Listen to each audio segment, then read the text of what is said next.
Hi, Andrea. Andrea Doan is here. Do you know her, Eleonora? I don't think so. She was a second grade teacher in Brookline for many years and part of the Wheelock Family Theater. All right. I think everyone is mostly coming in. Oh no, they keep coming. Hold on. Janet, hi. I'm looking at who's here that I know. Let's go ahead and get started. Welcome everyone. I'm so glad to virtually see you. I wish I could actually see you, and that hope is starting to feel a little less far away, which is nice. My name is Christina Dobbs. I use she, her pronouns. I'm an assistant professor of English education here at BU Wheelock, and I'm going to moderate today's discussion. Just a couple of housekeeping things briefly. We do record these conversations and then they will be available afterward in a few different places. We will send you a follow-up email after this with some resources and some information about that. If you would like to access or keep talking with us, we would love that. One of our panelists, Melody Brazo, we're disappointed. She had an emergency and is unable to be with us today. And we're hoping that someday down the road, we'll have an opportunity to have a conversation with all of us. And we're hoping that she's well. So we started thinking about webinars for this semester, and this sort of question came up frequently in different spaces that I was in about how you talk with young children about differences such as race, gender, sexuality, those sorts of questions. And so we're here to have a conversation about that. As you have questions, feel free to put them in the Q&A and I'll try to pose some of those to our panelists. But I thought I'd say a little bit about myself to get started and tell a quick story, which is what brought me to here. So I used to be a high school teacher. I don't know that much about young children, but I have these new nieces that appeared in my life. And just as a bit of background, I identify as multiracial, as a cisgender woman, and I have these 3 young nieces, and I was playing this summer with the youngest one. She's 3.5, but if she asks you, I said she's almost 4. She's very particular about that. And we were playing with these 2 dolls that I had as a child, and I was saying to her that their names were Thomas and Eugene. And she said, "Oh no, that's wrong." And I said, "Why is that?" And she said, "Well, that pink one is not a boy." And I said, "Oh, why not?" She said, "Because he's pink." So she kept using the he pronoun, but she had this idea that pink bunny rabbits can't be boys. And then I said, "Well, what about this other one?" And he's blue. He's a blue cat. And she said, "Oh, he's not a boy either." And I said, "Oh, really? Interesting." I said, "Why not?" And she said, "Because he has," and she pointed at her eye. And I didn't know what that meant. And she said, "You know," and she pointed at my eye. And her theory was he can't be a boy because he has eyelashes. And so then we had an interesting conversation about this theory of gender that she's working within, and about eyelashes and who has them and who doesn't. And she said, "Well, Mickey Mouse doesn't have eyelashes," which is 100% correct. He does not. But we started talking about, bodies and eyelashes and all these sorts of things. And it made me have a set of questions about talking with young children. And so I'm so excited to have 2 people who think about that quite frequently today here to help us think through some answers to some of these questions. So I'll let them introduce themselves to get started. Ellie, would you like to start? Sure. Hi, everybody. I'm Ellie Friedland. I am on faculty in early childhood education at the BU College of Education and Human Development. And before that was at Wheelock College for 20 years. I have a specialty in my focus of work on integrating the arts, particularly drama and theater, throughout the curriculum in early education, and also on anti-bias education. My work in the last probably 15 or so years has focused on creating and welcoming environments for LGBTQ families and staff, and for children with gender expansive behavior and a variety of gender identities. I also focus some on anti-racist work, and one of my partners in this work has often been Melody Brazo, who was supposed to be on this panel with us today. And she really has expertise in race and anti-racist work. So I will try to, and I know Eleonora can also, make sure that we continue to address the issues of race. But we will also at the end, or I guess afterwards, we will be sending resources, and we'll make sure that we send anti-racist resources and also Melody's contact information. Eleonora? Hi, everybody. My name is Eleonora Villegas-Reimers. I'm a faculty member also at BU Wheelock, also coming from the original Wheelock College. I was at Wheelock for 30 years. I have been at BU now since 2018. I am also the chair of the Teaching and Learning Department, and it is my pleasure to be here with all of you. I tend to do a little bit of everything, but the unifying force in all my work is an understanding of human development, and through the lifespan and how people of different ages really learn. And for those of us who teach, and particularly teach teachers, how do we do the best work that we can do when we are preparing educators at different age groups to be effective. So I enter this conversation very much. I love working with very young children. I do keep up a lot with early childhood education because I am a member of the State Board of Early Education and Care.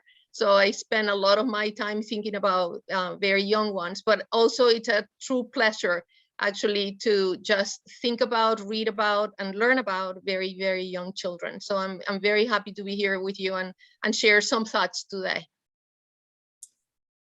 So given that Eleonora is a developmentalist, I thought we might start by talking a little bit about what do children notice and understand about differences in the world. I feel like I frequently hear people say, oh, they don't see that, or they don't notice until we teach them. But my experience of young children, which is not as much as some people, but has been that they are really quite observant and happy to chat about lots of observations about differences between people.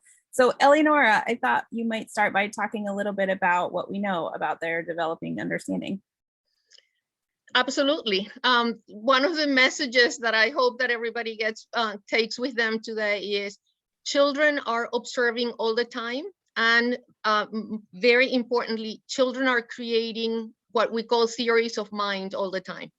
They grasp whatever they can understand, and they pay very close attention, not only to what we say, but also to what we don't say, and also our facial expressions and body language in general when we're talking about different topics. They pay very, very close attention to that.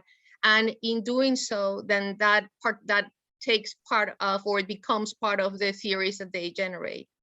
The story that Christina began with, which I thought was precious, shows a few characteristics that are typical of very young preschoolers. And I'm going to mention a few, and there are many more, but let's focus on the ones that are relevant at this moment. And there are a few that I want to point out from her story. One is children have an incredible ability to pay attention to everything, but be able to process one piece of information at a time. So a girl is a girl because it's dressed in pink. It doesn't matter anything else that you demonstrate. The focus is that one thing, it's the color. In the case of the boy, it doesn't have to do with color, it's the eyelashes. So it varies depending on what the theory is, but they will pay attention to one thing. Not that they cannot observe the others, not that they cannot see others, but they are not yet at that age putting together very many variables at the same time, which we adults tend to do. The other thing that it's very important to always keep in mind is that very young children tend to see the world from their point of view. So a lot of people refer to that as egocentrism. I want to emphasize here, please, that egocentrism is not selfishness. You can be very unselfish and still be egocentric. Egocentric really literally means paying attention to things literally from your point of view. Big example that I usually use, if you argue with a child that his mother is your grandmother or something along those lines, those connections, no. If that person is my mother, she is my mother. You can't, if you say, well, she's your mother, but she is my daughter or she is my sister. No, she is my mom, and it is just my perspective. So it's one thing at a time, and also from my point of view. It has nothing to do with selfishness, and I do want to emphasize that, because a lot of people tend to confuse egocentrism with selfishness, and kids tend not to be selfish. They just tend to see the world from their point of view and only literally paying attention to one thing at a time. And then the third thing that I want to mention is that we have studied for a long, long time when what we call logical thinking develops. And there are a lot of people who would tell you that little ones are not logical. And I usually argue that they are logical, but it's a different logic than the logic that older children, adolescents, or adults use. And it has to do with where their brain development is at that moment.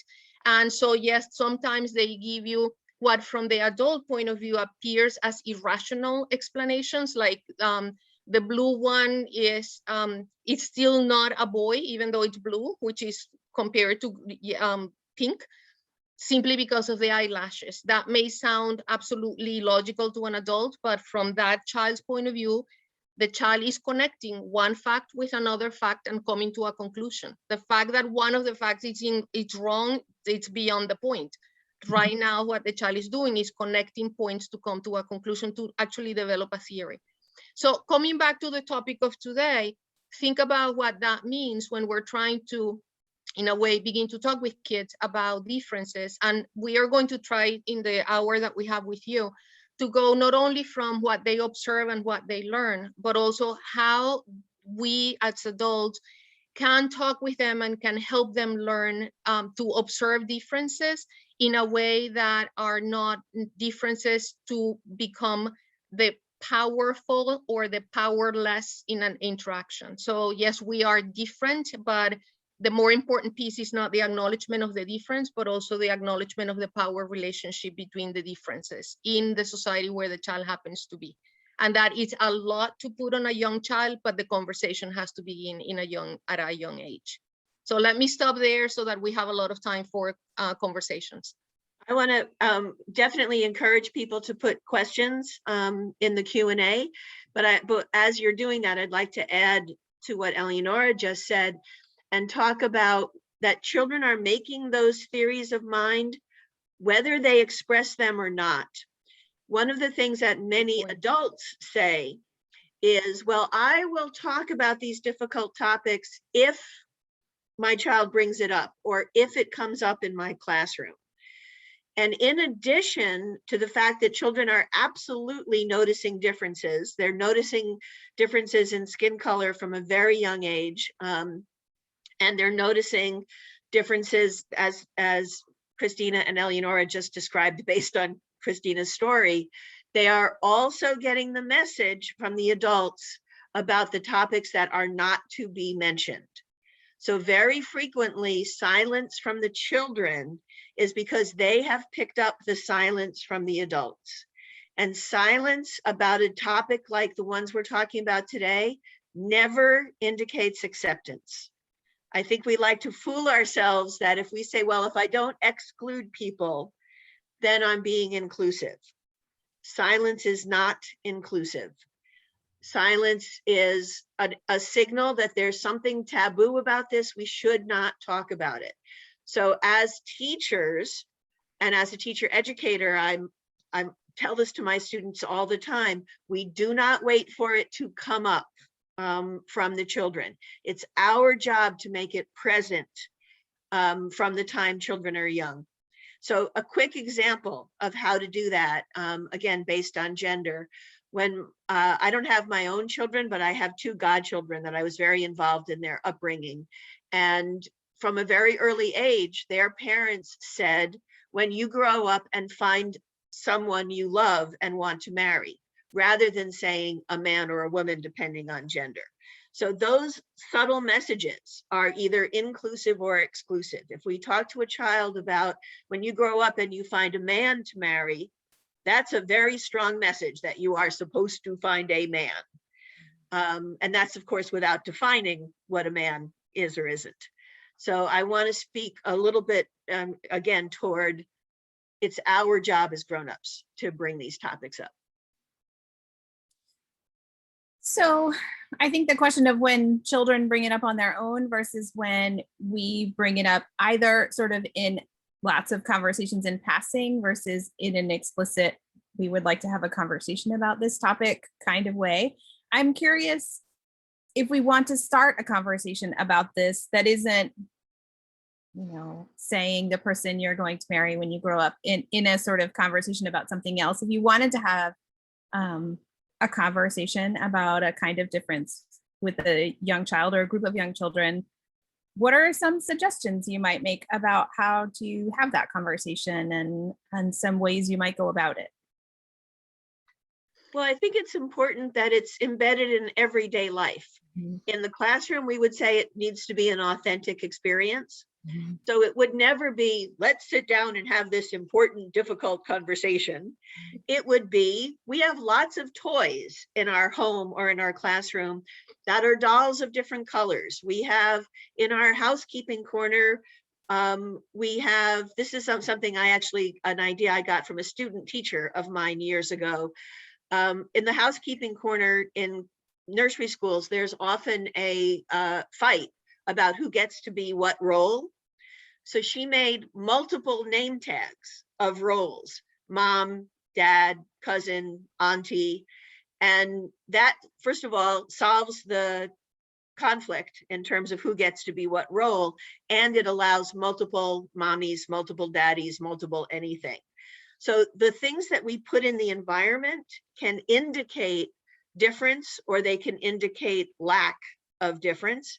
And if those things are in the environment, and if we have books that address some of these issues and include all kinds of difference, do the books we have include people with disabilities? Do they include mixed race families?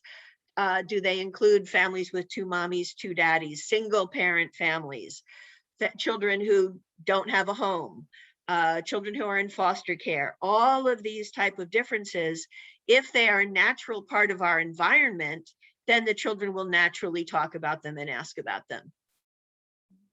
And I go also with issues, for example, children with disabilities that have visible disabilities. Children will notice that somebody's in a wheelchair, or somebody's walking in crutches, or somebody, we have to have all kinds of materials for the children in our classrooms, in our homes, but also just take advantage of the opportunities when you are out in the park, when you are playing in the playground, when you are taking a walk in your neighborhood. You will always encounter somebody who doesn't look like you. And we talk freely about somebody being older or somebody being younger. Why not also talk freely about somebody's race, about somebody's ethnicity, about somebody's level of ability, about anything that the child is observing? Do we keep silent about it? How do we talk about it? And because the children are going to get a message, whether we like it or not, about what does that mean when somebody brings it up or not. I always tell the story. Let me share the story that I shared with Ellie and Christina yesterday of a time when I was in a training. Actually was a training on how to learn how to do this with children and with college students. And I remember that the person who was leading us said to us, can you think back to the very, very, very first memory that you have of noticing a racial difference? And he gave us like 2 minutes and we all thought about it. And then he said, I'll begin sharing my story. And his story was that he had a game with his mom. He would take a walk every afternoon, mom, little brother, and he. And the little brother was either carried by mom or was in a baby stroller, but he could walk by himself. He was already 3 or 4. And he had the game that he would run ahead. And there was a clear understanding that he could run ahead until he got to the corner, but he could not cross the street without mom holding his hand. And he had been explicitly told by the mom, I have to hold your hand because crossing the street is dangerous.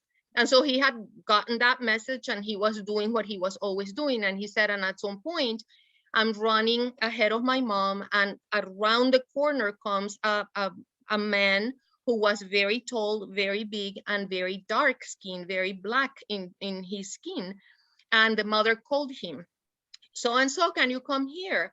And he ran back, which was not unusual, by the way. Mom sometimes would call him for different things. But this time mom called him and saying not a word, held his hand even though they were not crossing the street, saying not a word, continue walking. And then after they had passed the black man and the person was sort of like 10 steps behind them, he was walking in the opposite direction, then the mother let go of the hand and the child continued running. And he said, that is my first memory, because now when I think back, I learned that day that black men were dangerous, very much like crossing the street was dangerous. So I needed to be cared for by my mom. So in that case, probably the mom was not even aware of the message that she sent, but right there, she gave information for that child to develop his own theory of mind about racial differences. It's important that we talk freely, openly, and also when we are asked by children, because sometimes it does come up. I always tell the story. Anytime that I'm visiting a childcare center, an early childhood center, or sometimes as older kids school, I get asked by a child, why do you speak funny? And of course, there are some teachers who are like, oh, I'm so sorry. And I'm like, no, he has a point. I do speak funny. I don't pronounce the same. And I approach it directly. Well, you know why I speak that way? You know Spanish? And then they get all excited that I know how to say 3 words. And then we talk about that and make it normal. And then I explain to him that I learned English as a grown-up and I never got a chance to learn it pronouncing it the way that he pronounces. And then we talk about the difference and yet how we can communicate and what is similar to between the two of us and what is different. And all of that, if you make it a real open conversation, children can learn a whole lot, as opposed to, oh, you should not have asked that, I'm so sorry, and apologize. Apologize for what? He noticed something or she noticed something that is true. I have an accent. That's important to acknowledge with the kids. So it's that kind of thing that we also have to be comfortable with our own differences when we're talking with the kids, to make sure that we teach them, and how do you talk about differences and what does that mean? And there are things that are similar and there are things that are different. There are some things that are more visible than others, but children need to hear those conversations openly. So I'll follow up quickly on that, and then I'll ask a question from the chat. That embarrassed sort of reaction, the like, oh no, a child talked about something that I don't hear people talk about very often, I think is sort of common. I have a good friend who's a wheelchair user, and young children, you know, when we're out in the world, will often make a comment about why does he have that chair, or and the parents will often be really nervous that something disrespectful has happened to my friend, who feels like, I'm happy to explain why I use the chair and why. And I don't know that everyone feels that way, but I wonder what guidance you might give people in the moments when students or young children observe something on their own that is, you know, potentially a thing people do and don't talk about in patterns in the world, how to react. Go ahead, Ellie. Well, I actually was already thinking about a response that was going to address that, as well as the first question in the Q&A about how do you support early educators in this reflective work. Exactly as you said, Christina, grown-ups are often worried. Embarrassed is probably the least difficult version of how grown-ups feel, but scared. And usually it's people who are in whichever the non-marginalized group is. If we're talking about the group with privilege, so it would be able-bodied people if we're talking about disabilities, white people if we're talking about race, straight cisgender people if we're talking about sexual orientation and gender, who are really worried about bringing these topics up because they might say something wrong and or offensive to somebody else. So the answer to the question of how do we support anybody in doing this is we need to support each other in being educated. We do as adults have a responsibility to learn about people who are different than we are and to really reflect and learn about our own biases. The bias in Eleonora's story is an implicit unconscious bias. And many of our biases are ones that we are really unaware of. That doesn't mean that they don't get expressed. It means they get expressed and we don't know it, and we don't know the effect that they're having. My bias is that it should be our lifelong work to keep looking for and identifying those biases. Everyone has biases. There is no such thing as a person who doesn't have biases. And often they're not going to go away. But we do have a choice when we identify them of not letting them affect our behavior, or of having them affect our behavior a lot less than they would if we were not aware of them. So I think that is one of the most important things, is that we need to do our own personal work. And there are a lot of ways that we can be supportive in that. There are Melody, who wasn't able to be here, is doing a tremendous amount of anti-racist work with early childhood settings and schools now. I do professional development workshops with a lot of early childhood settings and public schools on creating welcoming environments for LGBTQ families and children. And increasingly, people are very interested in learning about a gender spectrum and gender identity, which is an area that's completely new to many, many people. And one of the things that's important to know is that it is okay not to know. And therefore, it's okay not to make mistakes. I'm sorry, it's okay to make mistakes, but we need to be able to acknowledge that we might be making mistakes and to invite people to let us know if we're doing something that is not up to date, or even that's offensive. And that's about the relationships that we create. But we have to reach out for help. And I think that also, not only we have to reach out for help individually, but we also have to create and help create sense of community in the places where we are, so that people feel comfortable reaching out for help, so that people feel comfortable making mistakes and then reflecting on what does that mean, and why did I do that, and how do I get out of this. I usually say to my students when I'm talking about cultural responsive teaching, that one of the things that we need to be aware of is that as adults, we have what is called metacognition. And metacognition, if you think about it, is we usually tend to define metacognition as I know what I know. Metacognition also includes not only I'm able to think about my own thoughts, so I know what I know.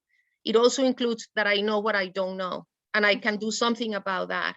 Now, those two are the easy ones. There are two other aspects of metacognition that are the harder ones. And one is the things that I don't know that I know. And there are moments where all of a sudden you realize that, oh, wow, I didn't know that I knew that. But, oh, it's so good that I know that. I didn't realize that I literally knew that. The most awful one, and the one that has the most to do with this conversation today, is the part of metacognition that is the I don't know what I don't know. And I say that it's awful in the sense, not that it's awful in an ethical way or anything. It's awful in the sense that it's the blind spot. It's the biases that we have that we don't know that we have. So I don't know that I'm doing something wrong about something. And if we have created a community of learners together, or a community, even if you have a colleague that you really truly feel comfortable with, that colleague can call you to the carpet and say, look, when you said that, it hurt me because, and then you learn that way. And as educators, as Ellie says, we have to have this lifetime commitment to learning and to reflecting and to accept the fact that, yes, we do all have blind spots, that we all have sections of things that we don't know, but we also have to have the commitment to do something about that. So I may not know what I don't know right now, but I do know that there are things that I don't know. And the problem is that biases and discrimination is based on that part. It's based, there are some discriminatory behaviors that are very much, people are aware of what they're doing.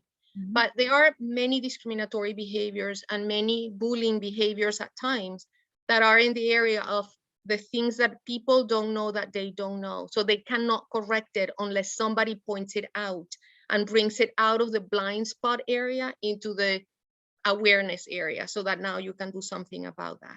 And that for the adults, it's important. And that's true when you're working with young children or when you're working with any age, including with adults. We all have to pay attention to that part of our metacognition skills. I think that's a really good point. I also tell my teachers who work with adolescents that it takes practice. It actually gets easier over time to start developing a vocabulary around these things. And that vocabulary also changes and shifts. So there's a question in the chat that I think is really relevant to this discussion about, can you speak more about discussing with young children powerful versus powerless as it pertains to difference? So not just the differences exist, but that they have consequences. Ellie, you want to take that or you want me to take that? Why don't you start, because it was off of what you said. Sure. I think that children, think about one of the first things that we hear children saying when they begin to interact with one another is, and I usually say to people, just think about how many times a day, if you work with young children, how many times a day do you hear the phrase, "That's not fair"? Well, the "that's not fair" statement, it's a qualification of I don't like that I don't have the power, and you are deciding something that I don't like.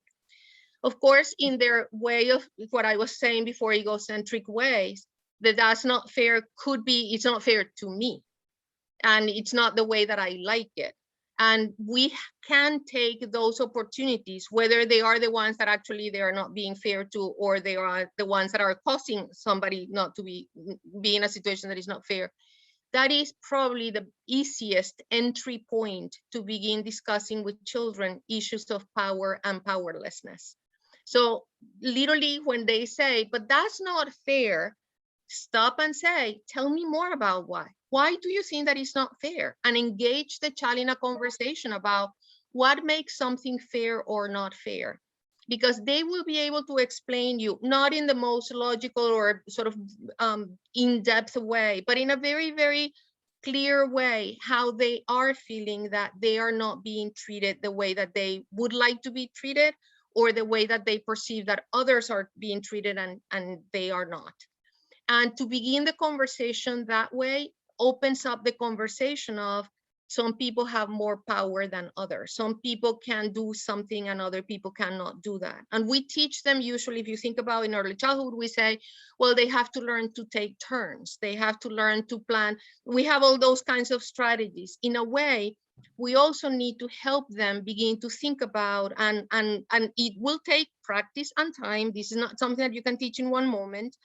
But there would be many, many, many times when you have to have a conversation about, well, let's talk about whether this is fair or not. And it's not being fair to who? And how many times has the same person not been treated fairly? And what does that mean? And engage the conversation that way. I use a lot, I think that one of the easiest ways to begin to discuss these issues is not, they get engaged when it's something that of course affects them. So when they initiate the "that's not fair" conversation, that's a really good point. But you have to find other times when they are not the ones being affected, when it's a story, when it's a book, when it's something, and then ask the question during the story time, do you think that was fair? How do you think that this person felt? How do you feel that this character felt? Why do you think it happened that way? And use that as purposefully to begin conversations about power, powerlessness, oppression, and all those things. We don't need to use the very, very grown-up words that can be very complicated for children to grasp, but the concepts can be very much adapted to discussing with kids at their level in their daily experience of fairness and not fairness, and power and not power, and all of that. So that would be my recommendation and my strategy, at least to begin with. To add to that, children absolutely understand power and powerlessness. They are powerless in most situations with adults, and they are aware of that. They know who has power and who does not have power. So one of the things we talk about as early childhood educators is to find the situations in which children can have real power and not fake power or fake choices. Like, I'm giving you a choice. You can eat your vegetables or go to your room. That's not power. That's not a choice. But real power, real decision making in a variety of situations. Many classrooms, the children create the rules that they're going to agree to for how they treat each other. So that's one thing, is they absolutely understand power and lack of power. And the other is something that often comes up with adults, is that adults get worried that fair has to mean the same.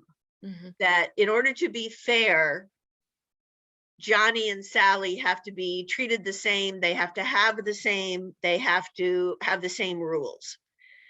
Children, in my experience, are much less upset about fair being the same than adults are. They understand the difference between fair and the same.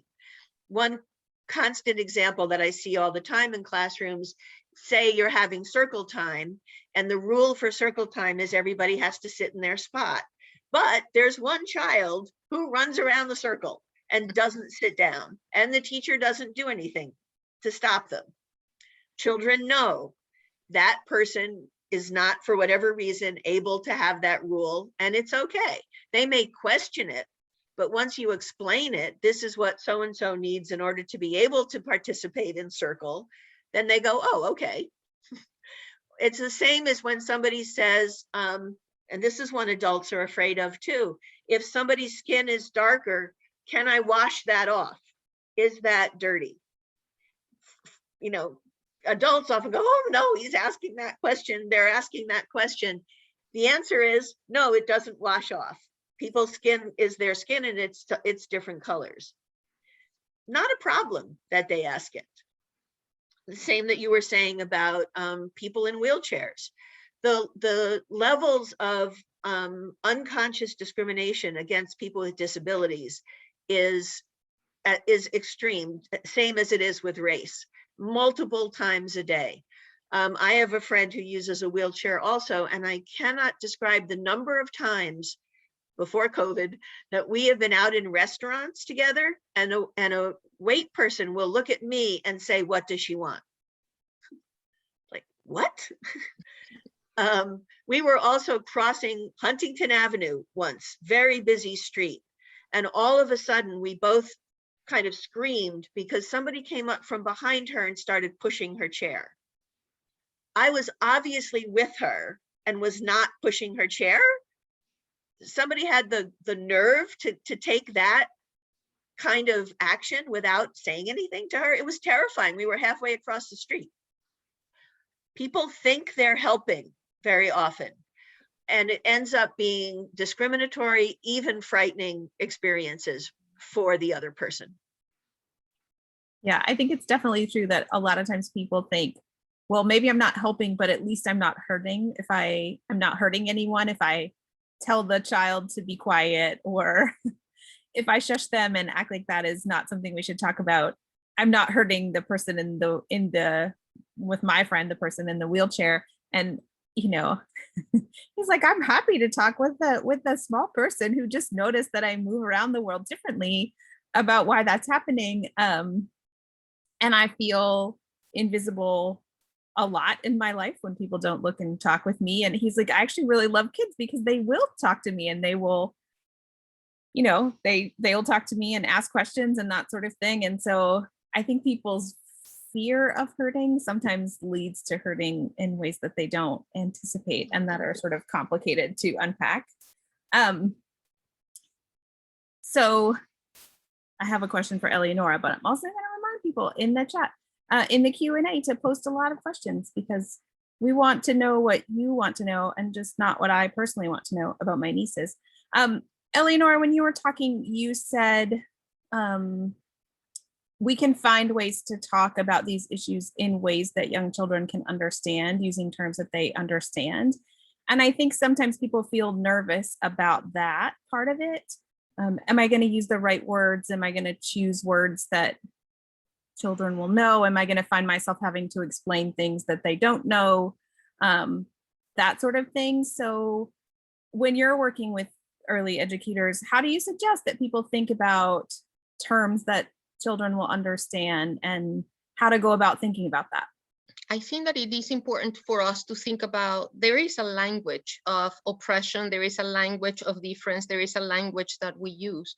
And we have to teach that to children in any shape or form that we teach other words. I'm always surprised, and I remember this is a real story of a teacher who was extremely scared of, as you say, using the wrong word or not knowing how to explain the meaning of a word. But here she was teaching the children, these were all 3-year-olds, teaching the children the name of all the dinosaurs.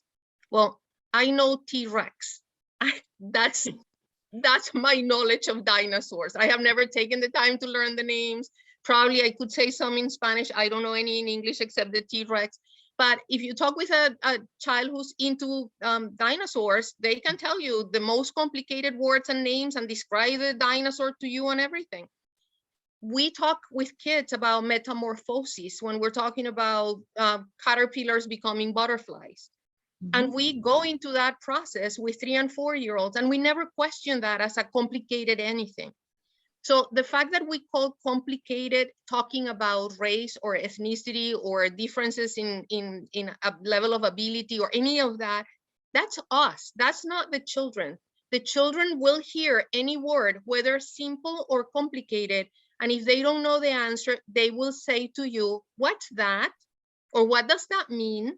And then have the best possible explanation to describe what the word is. But it's not different that if you were to use the word, I don't know, any word, residence. Well, what does residence mean? And then you say, well, you know, like the place where people live, and it could be a house, or it could be an apartment, or it could be this, or it could be that. We don't think too much about when they say about any word, what does that mean? But we panic when they do ask us questions about the words that we have socially learned. Those are quote unquote the, you know, the keywords or the things that we have to pay very close attention. Treat them as any other concept, treat them as any other word.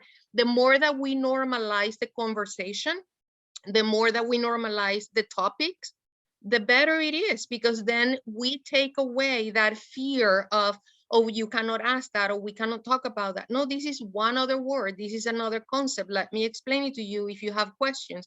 And then make the point also, what Ellie was saying at the very, very beginning. It's important to respond to them when they ask the question, but don't wait for them to ask the question only, because there will be times when they are not asking the question, but they have the question. And it is important for us to take the opportunity, sometimes even if we're reading a book or a story or something, and say, do you know what that means? Do you want me to explain that? And do that with different words, not only with those that are, you know, the key words, so that it is part of learning. Children are learning all the time, and we are adding more to their learning. Treat it as just one other thing that they need to learn about. That would be my recommendation. To give a sort of specific of that, again, built on Christina's original story, children who are talking about, you can't do this because you're a girl, you can't do that because you're a boy, you can't wear this because you're a girl or boy, that's a signal that it's time to talk about stereotypes. And that's a word that children can absolutely learn and use. And there should, you can build that into your curriculum to talk about, where do these ideas about what boys are or can do and what girls are or can do come from, and are they true in your experience or not? And to talk about what goes on at home or in the classroom that is already indicating the internalization of gender stereotypes and racial stereotypes.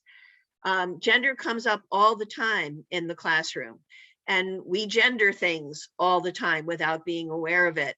And very young children, by the time children are 3, they are definitely talking gender stereotypes and race stereotypes. And that can be part of our curriculum in a very clear, overt way. To have a unit on gender stereotypes, you know, in a 4-year-old classroom is completely appropriate. In terms of vocabulary, one of the areas where I think adults are most worried about vocabulary is in terms of lesbian and gay families and gender, partly because the vocabulary is changing very quickly in these areas, but also there's a misunderstanding that makes people afraid of it, which is that if you talk about gay or lesbian families, you're somehow talking about sex. That's a conflated idea that many adults have. So one of the things that we talk about is, what is the language about families? And for example, when I do workshops, one of the first things we do is, what does gay mean? What does lesbian mean? What does straight mean? And then how do you describe that to a 3-year-old? How do you describe that to a 6-year-old? What is the language to use? And very frequently, adults can easily say what they think gay means. And then when we say, okay, how would you explain that to a 3-year-old? Often somebody says gay means happy. It doesn't really anymore. It isn't used that way anymore. But people struggle with it. And it's pretty simple. And the same with talking about lesbian and gay families. Somehow a lot of adults are afraid that we're doing sex education there, but we're talking about families. There's a question in the chat. Jessica, who is a parent of a 5-year-old and a 7-year-old, asks for advice about how to talk to her children about the increasing racial incidents against Asians and Asian Americans. I think that the first message that I want to say is, it is very important that we talk about that we should not, and about Asian and Asian Americans and about any other racial incidents that is happening in this country right now. We need to talk about it. We need to address it. They are seeing it. They are seeing it. They're hearing about it at school. They are hearing about it in their friends and all of that. And I think that it's extremely important to talk with the kids about the facts, to explain that we come in different ways of looking, and that we call that race, and then give names and explain the names that we give. I remember spending time, I'm a mom also, and I remember spending time with my children about how we use colors to explain skin colors that are not necessarily, do not match the color, for example, of the crayons that they play with, and then take that as a sign that there are different ways of using the same word to mean different things, and use that. But in terms of what is going on right now, I think that it's extremely important to talk with kids about what happens when some people are being treated unfairly. And they understand that concept. The fair, unfair is something that is in their lives. So to talk about them, you don't have to go into the in-depth, very political, very historical, actually, although you can talk also about, this is not new. This is something that has been happening in this country for many, many, many years. And describe what is happening and how it is unfair, and that we all need to treat each other with respect, and that the fact that somebody looks different or speaks differently or comes from a different area of the world doesn't mean that they are worse or better or anything. And literally just approach the topic in the same way that you approach all topics. And then if I do say it's a different, and if Melody were here, she would say this, of course it is different how you approach this topic depending on your own race and your own history and your own ethnicity. May be different if you are asking and you are yourself an Asian or an Asian American family, that if you are a Black family or if you are a Latino family. So I'm giving general explanations about how to approach it. You also can connect it to the reality of your child. So if you are an Asian American family, you not only have to explain what's going on, but you also have to be very, very aware that actually part of the question on the child's part is, can this happen to me? And can this happen to my parents? Can this happen to my siblings or my grandparents or things like that? And to reassure children that, yes, there are bad things happening, but while you're with me, I will try to keep you safe. It's important to take care of the emotional well-being of the child as they learn about these very difficult topics. Now, if you are not Asian American, you're talking about quote unquote the other, be very aware of not otherizing other people in a negative way, but address it in a way that you could say, and that's why it is so important that those of us who are not in that group actually work to help people understand and to be very kind to everybody, and literally in a way insert your life and the life of your child in how you can protect, do better, and avoid the situation from happening again, or prevent the situation from happening again. But it depends literally on where you're coming from and what's your own reality about how you talk about the very different situations that are happening in the country right now. I just want to acknowledge that somebody in the Q&A put in that this also all applies to other aspects of physical size, short, body weight, all of those kind of things are also things that children may comment on and adults get all upset about. And as you said, you know, yes, answer the question, and it'll help that person to say, yes, bodies are all different. People come in different sizes, and all people need to be respected. I think that's true. I have a friend who's a small person, and sometimes children think she is also a child, and it's fun to talk about that there are some adults who are smaller and some who are bigger and that sort of thing. An attendee said that sometimes children will stare at her when she's out, like in stores, or say to their parents, "Mom, look, she's Black," and then the parent will say, you know, "Shh, don't say that." The person being watched in that situation says, "What should I do? What should we do when we encounter that issue? Like, should she do anything as the person who's being observed?"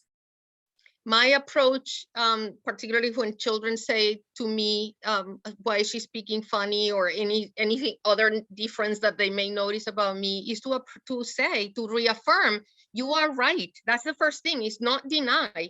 Yes, I am Black. You know, you want to touch my, if you feel comfortable, do you want to touch my skin? Look, yeah, I love my skin. Do you love your skin? And literally make it a normal conversation. Like they would say, look, Mom, she has, I don't know, a Winnie the Pooh in her t-shirt. And then you say, oh yeah, I like Winnie the Pooh. Do you like Winnie the Pooh? It's make it the most normal conversation possible, so that the child really feels comfortable, and the parent learns, these are issues that I need to talk with my child. So say to the child, or ask question, engage the child in conversation, and in a way model for, if you feel comfortable, of course, not push you if you don't feel comfortable doing any of these. But if you feel comfortable, I know that I feel very comfortable among kids and in families. And I usually say, well, do you know why? Do you want me to tell you a story? And then engage in that kind of conversation, so that things can be easier for the child and for the parents, but also acknowledging, yes, what you said is correct, is right. You observe something that is true, as opposed to the, shh, we don't talk about that, which sends the message of, okay, there is something here that I said that is wrong, and therefore people who are in that color, there's something wrong with them, and then you begin the generalization that we don't want to begin. I completely agree with that. I just want to add that it is not that other person's responsibility. That's true. So, I mean, very often Black people in whatever the marginalized group are, end up being given a lot of responsibility for educating the power group. And it's not our job when we're in the marginalized group to do that. If you choose, absolutely. But it's not your job. And we all know about the fatigue that comes with having to be in that position all the time. It is real. So we have 5 more minutes. I thought I might close with a question in the chat from Andrew, which I think comes up for me a lot with my teachers. When incorporating anti-bias lessons into everyday practice, how would you approach children's family members who tell you that they don't want their children learning about that? This is one of the primary areas that all professional development workshops focus on. So there's not a quick answer, but the quickest answer that I can give from a teacher's perspective is, we all have something in common, we teachers and parents and caregivers. We want the best for the child that we all care about. That is the starting place. And the other starting place has to be questioning rather than being defensive. What are your concerns? If somebody comes and says, I don't want my child present when you're reading that book that has 2 moms in it, or I don't want you to read that book at all. Or sometimes it's even harder when people say, you can read the book, but don't have my child there. The first question is, what is your concern about it? And they will voice a concern. Maybe it's a religious issue. Maybe they say it's not, I think it's a sin for 2 women to have children or 2 men to have children. Or maybe they'll say, you know, I don't want my child exposed to that. And then you have a conversation, then you have an opening. If it's about a book or an activity, the other thing I will do early on is go through the activity or the book with them to show them what it is and what it isn't. Usually people are afraid that, again, it's somehow proselytizing or somehow educating about sex. Once you have a dialogue, you have an opportunity to continue the dialogue and continue conversation. And there are a lot of specifics. What we will send you some references after the webinar, but one thing you can look at really quickly is welcomingschools.org. And it has lesson plans and what do you say to objections and bibliographies by topic and age. It's a great place to start. And I would add one more thing. I agree with everything that you said, Ellie. And one thing that I would add is that if you happen to have any saying in the information that is being given to parents when they select to join your center, is to put that is one of the parts of the philosophy of this center, that we are open, that we discuss, so that they know, the parents know when they're choosing to send their child to that center, that this is something that you are going to be doing, so that it's not a shock in the middle. I would engage, I think that we as, I know that our responsibility is to educate the child, but I always think you don't educate the child only, you always educate the child and the family. And families, I have found, are very open to listening and to learning as long as they understand the rationale and as long as they feel that none of the values that they bring, particularly if they have religious concerns or anything like that, that you are not going to be violating them. And this is the way that I'm going to be talking about this topic. Would you feel comfortable with that way? Do you have any suggestions? And engage them. Part of the parent-teacher engagement and families homeschool engagement is engage the parents in discussing this child is living in this society. They need to be able to learn how to treat everybody fairly, how to treat everybody with respect, and in a way educate the parents that way. Well, thank you both so much. We unfortunately didn't get to all of the good questions in the chat, but hopefully we will send out some suggestions, some links, our contact information to continue talking about these things as we keep sort of considering this set of issues. Thank you all so much for joining us today. We really appreciate it. And we hope to continue having conversations with you, and have a wonderful afternoon. Thank you. Thank you all. Thank you.